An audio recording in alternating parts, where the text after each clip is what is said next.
Hi,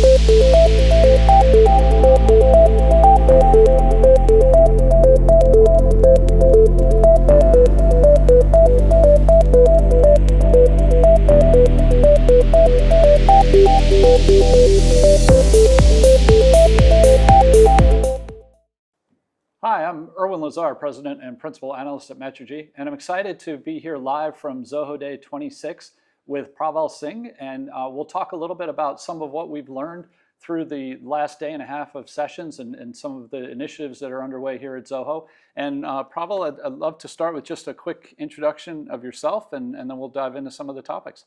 Sure. My name is Pravel. Me and my team are responsible for all things brand marketing at Zoho. I've been around for about 14 odd years at Zoho here, and very fortunate to sort of seeing the company come this far. Happy to share anything and everything that I can with you today. Excellent. So I'll start with on the flight down here, I flew on United, and there was the Zoho ad up on the entertainment screen. So were you responsible for that? Yeah. So in fact, we've been, for the longest time, we were not heavy on advertising as such, especially when it comes to Zoho brand. But in the last 5 years or so, we've taken conscious steps across the world in key markets to talk about who we are, what we do, why we are relevant, and how we are different. And that includes airports, airlines, billboards, all of that. So that's part of that. Excellent.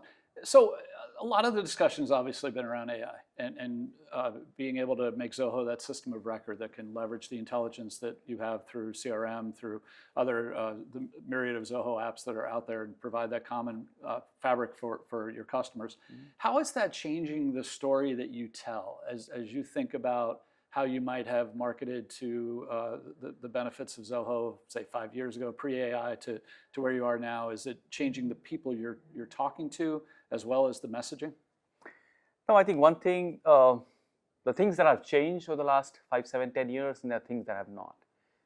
One thing we have been consistent at, and would love to keep it that way, is we believe in offering customers the best value for their money when it comes to business software. Now, that's a fundamental principle on which we've thrived all these years, in fact, 3 decades now, as we celebrate 30 years of Zoho. So customers choose us for a few things. Value is one of them. Privacy is another important factor why customers prefer us. And in the age of AI, what we're seeing happen, and then how we are playing to that is, in all these years, we have invested in building the breadth and depth of our product portfolio. Most of the products have matured all these years. With a lot of feedback from customers, from analysts like yourselves, and a lot of other people. Now, our intention now is to become a platform of choice for customers, for businesses of all sizes. And with that platform, what I mean is, the platform that powers all our applications is something that we're trying to enable and offer to people outside as well. So with AppOS, which we announced at this event, our goal is to bring out that platform, make it available for partners to come and build on top of it. While Zoho's application run on certain platform, everything from infrastructure to common services, etc., we want to give it out to people to build on top of it, because we see the future of business software is going to get highly nuanced. Mm-hmm. And that happens the best in vertical stories, right? Looking at industry verticals, we've gained some expertise in the last several years working with automobile sector, BFSI sector, retail, manufacturing, and so on and so forth. Our idea is to get that platform to enable people, partners essentially, to build software on top of it. And then what the platform ensures is, as a foundation layer, it brings in all the essentials. It could be not just the capabilities off the shelf, but also guardrails.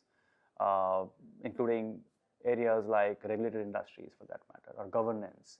How do you make it as a package, offer it to people to build on top of it using low-code, no-code, and pro-code tools, and of course AI from the code gen angle. So that's the way we are looking at it. We're talking to the same people, the same customers, but being more valuable, more efficient is what is, I think, important, and that's the path that we're on. And we've seen this general trend from selling features to selling solutions and benefits. Mm-hmm.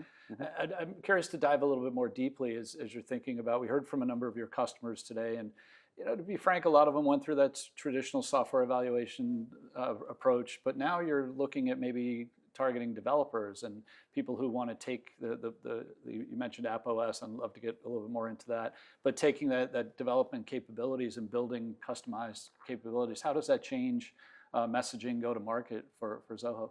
So there'll always be off-the-shelf product, and certain products, I would say, think of it as a recipe. You need ingredients. There's some things which are available off the shelf will always be, let's say, an e-signature tool or a survey tool. You can sprinkle that into any function. A survey can be used by HR folks, but also marketing folks and other people, right? E-signature can be part of a finance process, but it can also be part of a legal or something else for that matter. These are ingredients of a recipe that can be sprinkled in any way. But what the platform or the app OS does is to build that customized offering for any vertical. Take BFSI sector for that matter, right? Building a loan origination system, or in the automobile world, building a DMS, right? These are things that typically won't be available off the shelf, but the platform enables it to be bundled, packaged, and made available to. And again, then there is a regional nuance to it. Right. A payroll system in India is very different from payroll system elsewhere for that matter. So I think what is happening is we've been for the longest time a software vendor which had multiple products across functions, more than 55 of them.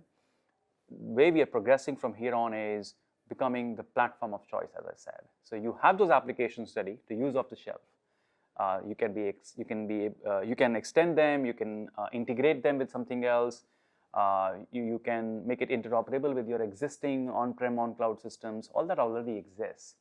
The next phase is how do you shorten the time to value, that period, because customers want value and they want it as early as today, right? How do you bring that implementation cycle from months and years to weeks and months? That is where I think the value is, and all our messaging, positioning, engagements like these are oriented towards that. How are we enabling our customers to get value and in a shorter period of time? And we've seen, so I heard from a number of the presenters talking about how we're moving from that, let's talk about what AI can do to let's actually have AI do it in 2026, and people are looking for real world results, and we see that in our research. Companies are moving beyond the kicking of the tires into actual deployments. We've certainly seen a number of stories and studies that have said that companies are struggling to achieve that. So it sounds like by leveraging the Zoho platform as that system of record, companies maybe have a stronger opportunity, stronger likelihood of success because they have that common framework to build around. No, absolutely. And we talk about it often that AI for consumers is very different from AI at work, AI for business, right? Because it's not as simple as giving a LLM a prompt to find the best places to eat in Austin. It's very different from when you run a query within the system, and oftentimes it's not even a prompt. It's contextual intelligence is what I would say, not just artificial intelligence, right? And that context comes from the foundation, which is the platform. And things that come into play in this setup is something as important as the permission layer, which is achieved by directory. So directory enables you, or the system rather, to figure out who has access to what and contextually bring information. For example, if in an organization I report into you, there are certain things I shouldn't have access to, right? AI or not, right? That is what directory enables, right? So in a business context, all these things are important. Hence, the foundation is important, the platform is important, the guardrails are important. AI then just gets interesting because it can work on top of it. Without this under the hood system, AI, it's not like a magic box. And when we saw in the last 2.5 years when AI came up, we thought everything becomes an LLM problem. But no, you have to have the foundation, and at Zoho we believe in that, and that's the way forward. And I've heard it echoed by a number of speakers that privacy, security are really key differentiators. And we see that in our research. We published back in late November a study of about 310 companies, and we asked, what are some of the barriers that you're facing as you think about implementing AI and security, data leakage, data privacy, customer data privacy, ensuring that if there's a capture of, say, a meeting transcript, that that was a sensitive meeting, that it's not now sitting in the LLM, and we've seen leakage issues. So it makes sense for you to be Absolutely. pursuing And that. we are pretty clear that Yeah. we are working on AI for business. We're not building a consumer AI technology. We want to be away from that, and we want to be relevant for businesses and bring out use cases, areas in which AI can help businesses. And we're seeing early signs of improving productivity, but there's more to be done. There's more to be done is what we believe in terms of beyond just productivity and efficiency. How can AI and things like agents enable that today, right?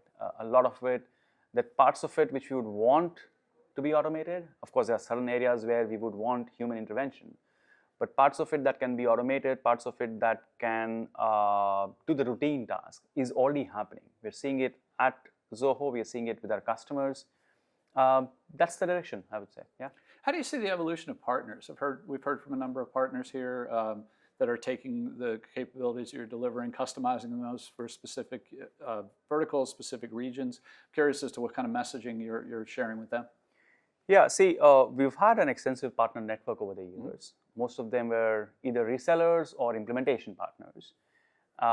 And they would either sell a Zoho product or a bunch of products together, some integration with other tools. That's the usual drill. What happens with AppOS going forward is partners can build on the platform, bring in expertise that they have about a domain, industry, a region, and then because a lot of capabilities are off the box, abstraction layer goes up. So again, the time to value, the time to implement is much shorter. So partners are able to build and package things faster, and then they know the market, they know the customer, so they can sell that. And together, our goal is to expand the partner network, have more people come and build on it, and then go to market together in certain regions. And again, that's how it's been. But with AI and with the whole platform approach, I would say the cycle becomes shorter. Yeah. Yeah. How are you seeing AI impact marketing? How do you see that it'll change Interesting. So it started with, interesting. It started with AI getting into content space, from something as trivial as summarization to running some concepts and ideas to see some early mood boards, let's say, put it that way. But now it's moving in a direction where you can create videos. You can if I have an idea and I want to create a landing page or a prototype for that matter, right? Instead of having to work very closely with a designer for weeks, the first prototype can come out pretty much the same day. So again, shorter time to value, I would say. It's happening in the marketing world as well. Yeah. The other part of AI in marketing is analytics and insights. How do you work across a campaign through for a segment of audience, right? A lot of AI is now getting into giving you that intelligence, both using historical data, your current campaign data, and I'm seeing some interesting stories come out, both from customers, some at Zoho, and some from friends in the industry. So interesting times ahead. Exciting times, yeah. So what excites you the most as you think about what you've heard here this week and now being able to take that to a broader audience? What gets you excited from a evangelism product marketing standpoint for the next year? I think what we announced today is something we've been at it for a while. Yeah. So there was a lot of weight in bringing out to people here today. And from here on, before we announce it for general availability, which is later this year, we're looking, and we're already testing some of this out with some customers and partners. So what I'm excited about is next time when we go out with this, we have some customers come on stage and talk about how they're building on AppOS. Some partners come and bring in some interesting stories, and then everything that we're talking about gets validated, from time to value, easy to create applications, and the power of the platform. So I think that's going to be interesting. We're looking at announcing it for general availability later this year. And that's first part. The other part is to bring in more partners on the platform to do more. And that is where the next phase of growth is, to be honest. And this is across SMB market and large enterprises both. We're working with some of the largest SIs as well. And that's what we're looking for this year, to see how adoption happens. Excellent. Where can people find you if they want to follow up, ask you any questions? I'm pretty active on X as Pravel, my first name, and on LinkedIn as well as Pravel Singh. Excellent. Well, thank you so much for watching, and we look forward to hearing a lot more out of Zoho over the next year, and especially around AppOS.